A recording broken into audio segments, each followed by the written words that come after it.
Sebetulnya Gibran ditugaskan ke Papua itu memang permintaan dari pihak Gibran. Ini namanya analisa ya kan. Supaya pertama menjauhkan Gibran dari segala macam isu negatif yang sekarang makin hari makin besar segala macam yang muaranya pemakzulan yang belum jelas. Jadi lebih baik taruh dia di sana karena kalau ditaruh di Papua, lu bekerja sedikit aja sudah prestasi. Apalagi kalau nggak bekerja emang Papua begitu. Iya, emang Papua begitu. Jadi bukan salah Gibran, salah Papua. Jadi masuk akal ya orang berpikir begitu ya.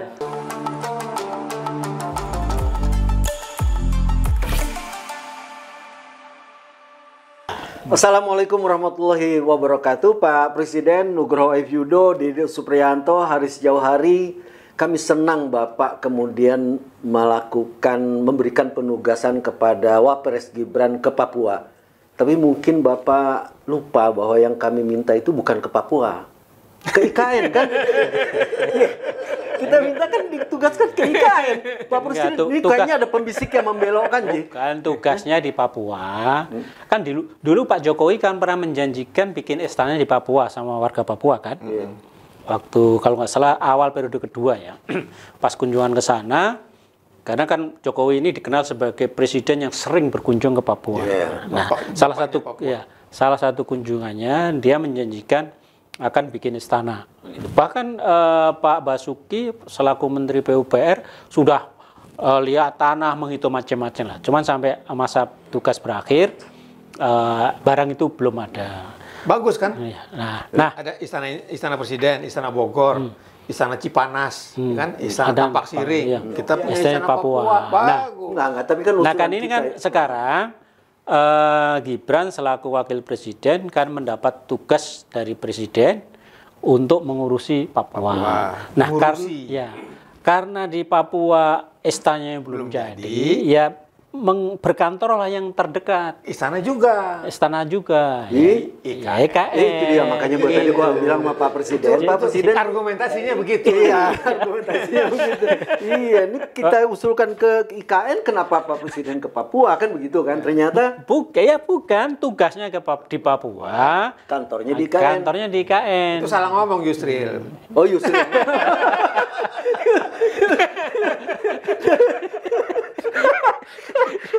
Jadi ini sebagai pembaca media aja ya.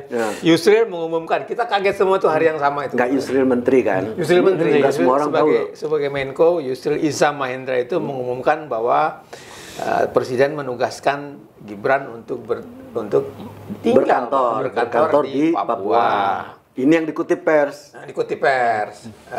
Dan media sosial. Dan gue sih feeling gue pers nggak salah kutip gitu loh. Tapi tiba-tiba besokannya ada penjelasan lain. Maksudnya itu bukan berkantor, tapi dia ngurusi Papua. Tapi tidak berkantor di sana, kantor di sini. Dia harus selalu bersama dengan presiden di ibu kota negara. Dia lupa ibu kotanya kan udah pindah. Ibu kotanya IKN. Jadi mestinya malah berkantor di IKN. Udah bener lu. Udah bener. Makanya itu repotnya gini kita ya. Menteri ngomong A, habis itu dia bantah. Yang bantahannya nggak berlaku, yang ini yang berlaku terus. Ya, karena yang otentik itu sebenarnya.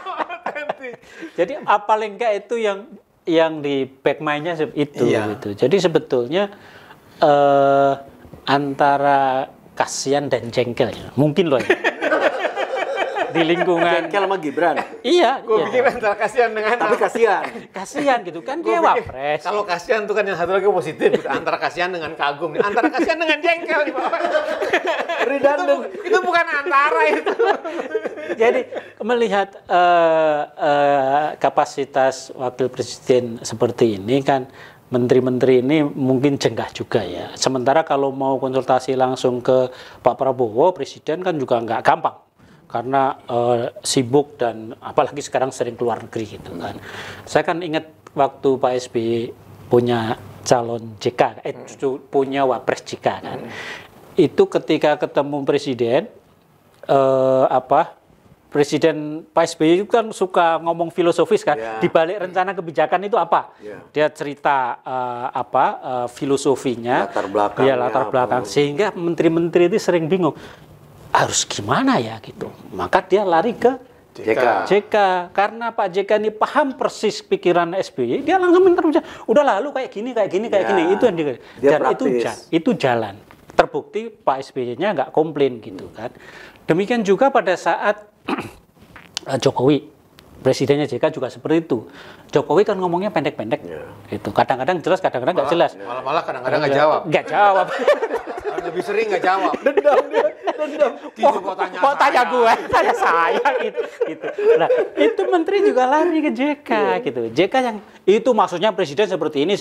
Udah jalan aja, nggak usah ragu-ragu. Nah, kau aturlah. Kau aturlah gitu. Nah, hampir semua pejabat itu kan punya pengalaman itu, bahkan banyak menteri yang sekarang menjabat juga kan. Nah ini situasinya yang seperti ini, ketika mau komunikasi sama presiden susah karena presiden mestinya lari ke Wapres. Nggak ada yang naik ke Wapres. Gitu dong. Nah makanya itu. Nah, itu gimana tadi? Cuma contoh.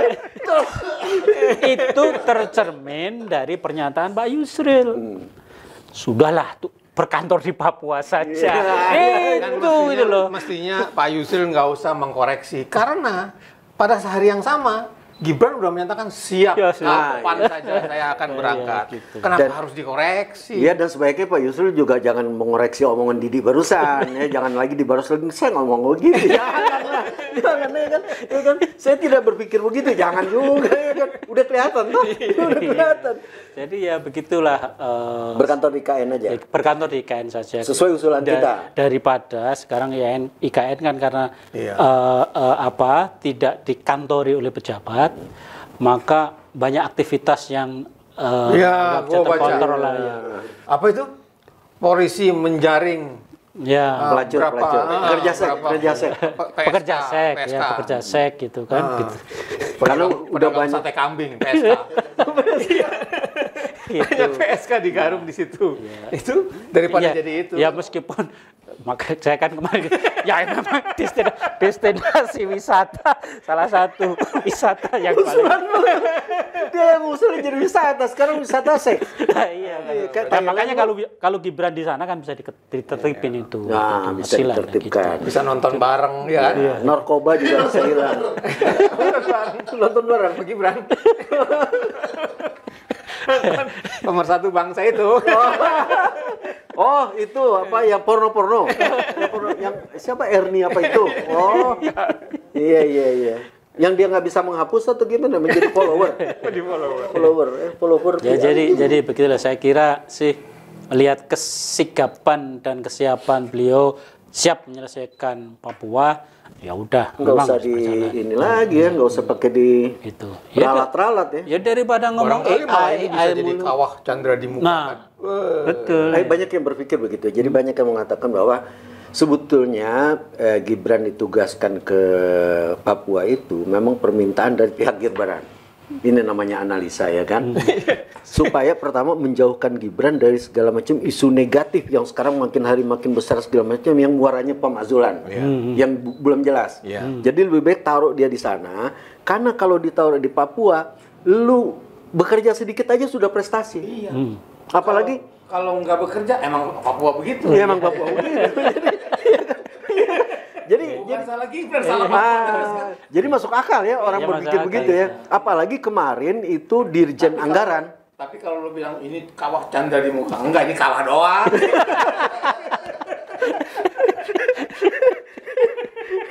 Ya, orang sudah menghubungkan karena kemarin itu Dirjen Anggaran Daerah dari Kementerian Keuangan itu kan dikirim ke Papua menjadi pelaksana tugas gubernur. Jadi orang berpikir bahwa, ternyata memang ini sudah disiapkan, nggak main-main yang kesana Dirjen Anggaran daerah kan. Ya, sehingga memang Gibran mau jadi wakil presiden pengganti gubernur maksudnya? Bukan. Maksudnya kan biasanya sepaket kalau pemimpin datang bendaharanya ngikut ya kan gitu kan. Jadi nggak ada kemungkinan untuk gagal itu. Ya kan kemudian gue tanya kan, apa kira-kira yang lu bayangkan kalau Gibran di Papua akan terlihat sukses? Jawabannya sederhana aja, Bang, nggak usah ngapa-ngapain, makan-makan aja sama kepala-kepala suku, disut, ya apa, udah, wah itu berhasil itu. Jadi Jadi ditugaskan ke sana karena itu menurut Jedus dianggap paling pintar menyerap aspirasi kan. Kan kecenderungan pejabat kita ini banyak ngomong. Dia melakukan pertemuan dengan rakyat tapi dia yang banyak ngomong sehingga rakyat sendiri nggak sempat menyampaikan apa yang ingin disampaikan. Kalau ini kan enggak, dia pendengar yang baik. Emang nggak bisa ngomong soalnya. Dia pendengar yang baik sehingga kalau ketemu kepala suku bisa mendengarkan semua aspirasi. Bahwa itu kemudian ditangkapnya bener apa enggak itu kan urusan ada sekretaris ada sekretaris ada bukan urusan pendengaran ya pokoknya nangkep aja pokoknya ya terdengar tapi nggak ketangkep ya kan orang Papua bahasa Indonesianya kan campur-campur gitu logatnya nggak susah tapi kan ada sekretaris presiden ada wakil presiden ada macam yang itu bisa pokoknya satu rombongan berangkat lah ya satu rombongan penuh-penuhnya gitu jadi Pak Yusril nggak usah merasa bersalah ketika menyampaikan apa yang ya itu memang kawah condro tadi. Kita pendukung Pak Yusril lah. Pernyataan yang pertama. Dan semua teman-teman yang kemudian beberapa yang meliput, yang mengeluarkan berita itu juga bilang kita nggak salah, putih. Ya memang nggak salah. Prof Yusril juga nggak salah. Cuma tahun-tahun takut juga ntar di sama kantornya suruh pindah ke Papua. Iya.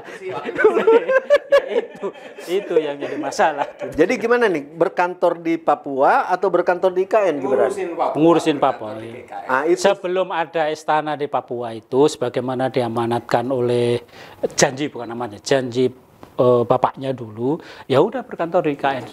Jadinya baru istana di Papua, jadinya baru 2029, jadi aman. Nah, begitulah Pak Presiden, jalan keluar yang kami tawarkan, tetap mengurus Papua, Wapres, tapi berkantornya dari IKN, karena istana sudah jadi. Iya, betul. Ya kan, supaya IKN juga tertib, tidak terlalu banyak PSK, tidak menjadi wisata seks. Dan kemarin kan ada pernyataan dari pejabat-pejabat itu, ada 1.500 PNS yang siap bergerak ke sana. PNS-nya juga sudah siap. Ya, itu siap. Beserta dengan seluruh tim kampanyenya Gibran ya, tim kampanye, tim media segala macam kan bererot tuh Ji.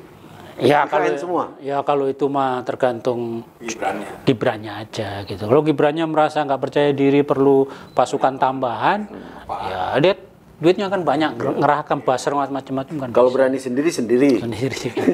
Pak Presiden, demikianlah. Terima kasih. Wabillahi taufiq wal hidayah. Wassalamualaikum warahmatullahi wabarakatuh. Kagak bisa habis ngomongin Gibran.